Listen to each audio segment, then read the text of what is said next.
Penguin Random House Audio presents The Glass Kingdom, a novel by Lawrence Osborne. Read for you by Sura Siu. ความลับไม่มีในโลก There are no secrets in the world. Thai proverb. Chapter 1. On the upper floors of the kingdom, as the first winds of the monsoon picked up, the rain swept in just before first light. The cannons of a storm sounded in the distance. In Sarah's apartment, where she kept the tall sliding windows open, she felt the gust even in her sleep, the geckos hunting on her walls scattering, moving toward the ceiling and its deeper shadow. She dreamed that she was swimming in an indoor pool back in New York, at the old YWCA near 53rd Street, alone and chilled, until a siren wailed in the distance and the pool disintegrated. Her eyes opened, the equator returned, and the sweat on her back failed to dry. She panicked for a moment and felt for the edge of her mattress to situate herself. What day was it? Koel birds called out across the city, whooping laments, and at once she remembered the waste lots of jungle below her windows, with their listing flame trees alongside the ruined tobacco warehouses that had stood there since the Japanese occupation.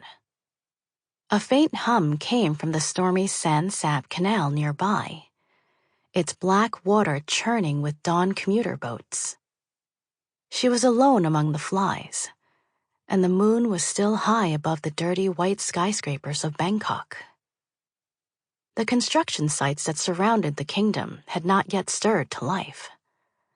But now stork-like figures in gumboots picked their way through the pools, squatting under awnings and smoking their morning pipes while rain collected in the cement craters around them.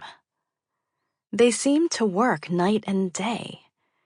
Dark Khmer men in chams, who sometimes came out into the stifling air and looked across at the aristocrats in their vertical kingdom.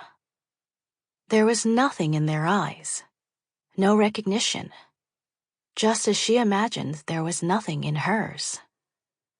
She drank a pot of French press coffee at her garden table and heated up half a defrosted croissant. The hour before 6 a.m. was the only time of the day when she felt safe. The hour she imagined when even the policemen here slept for a brief interlude, distracted from their own enormous indifference to crimes and punishments. Gradually, the first low rays hit the hundreds of towers. In the gardens 15 floors below, the maids had emerged with their carpet beaters. The villas lay all around her, with their high walls and fan palms, and in a sheltered pool within one of them, an old woman lay on her back with a small dog on her stomach, a virtuoso balancing act. The sluggish fountains came back to life. Breakfast was served in summer houses, and men in black suits departed in limousines. She had chosen her spot carefully. It was a corner of upper-class affluence hidden within a forgotten ruin. She had been in her new apartment for a few days and had purposely met no one, apart from the eccentric Thai grandee who was her landlady, Mrs. Lim. It was how Sarah wanted to keep it. Most of the 7 rooms in her apartment were still unfurnished and did not yet feel familiar. In the sitting room, her 3 suitcases still lay open on the floor, clothes spilling out of them. She was too listless to unpack them properly, and was still uncertain whether she might have to decamp as suddenly as she had arrived. Therefore she left the cotton blinds permanently down against both the sun and other tenants. Inside, there were parquet floors and a long kitchen like a ship's galley, with a chessboard floor and an American fridge with steel doors. There was a feeling of estrangement and isolation about it. Though the previous tenant had been a Thai designer who had painted all the walls ochre and dark green, which might have been colors of luck and fortunate karma for all she knew. The cabinets were made of old teak, a wood now illegal, and there was a stained glass window in the kitchen. Now that she thought about it, she was fortunate that the class-conscious landlady had not asked to see a passport. She had impressed Mrs. Lim with her aura of good breeding, and it appeared that the august American name, Talbot, rang a little silver bell even here. In reality, she had chosen the name Sarah Talbot Jennings merely to be forgettable. Each morning began with an idle swim in the shared pool. For this, she went down in the elevator in her swimsuit and a bathrobe, wearing spa slippers and carrying a thermos of more freshly brewed coffee. But before that, and facing her bathroom mirror, she pulled her newly dyed white blonde hair up into a tight ponytail and inserted the colored contacts that changed her eyes from green to blue. She had found them in a Thai supermarket, a line called Alcon Fresh Look. It was not a complicated operation, and she was learning to do it a little faster every day. When she was done, she put on her bathing suit and calculated all the moves she would make that day.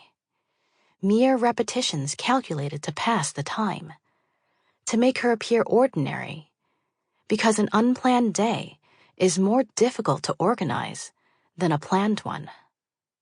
Since she had no job, it was an unexpectedly difficult problem she had to solve anew every morning. She was in the city purely to make herself invisible for a while, to turn herself into a living ghost in one of the few places where a solitary white woman would be little noticed, sexually or otherwise. When eventually the day was completely mapped out in her head, she sortied out in her bathrobe with her thermos and stepped onto her private landing, where the elevator awaited. The kingdom consisted of 4 towers, each with 21 floors, each connected to the others by closed-off landings, whose glass doors could be opened only with the security key each tenant possessed. They were thus entirely private.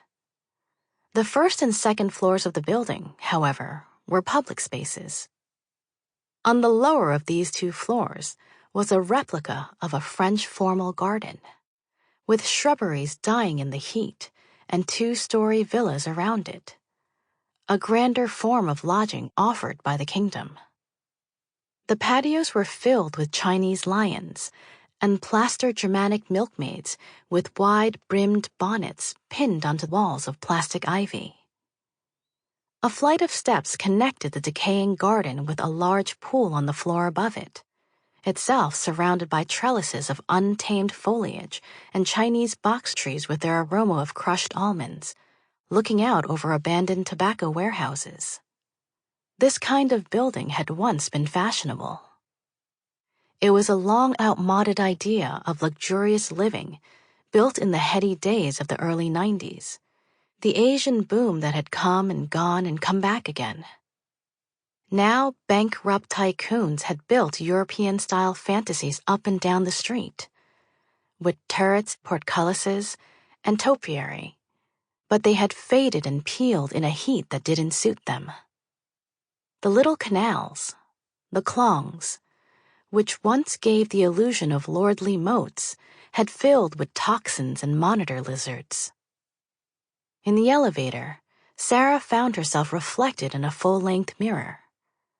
She glanced up at the security camera in the corner, knowing that the men at reception were watching her at all times. And as she did, the camera's eye seemed to blink. On the 4th floor, a middle-aged woman dressed in a housecoat and slippers got in with her Pomeranian, and in an instant the elevator was claustrophobic. The woman, unable to speak English, had one hand gripped around a leash studded with glass diamonds. The elevator doors at last opened to the 1st floor, where Burmese maids were already gathered with their master's own little Pomeranians and toy poodles. There was a sound of carpets being beaten in the surrounding obscurity. Sarah walked past them, climbed the single flight of steps up to the pool. Sample complete. Ready to continue?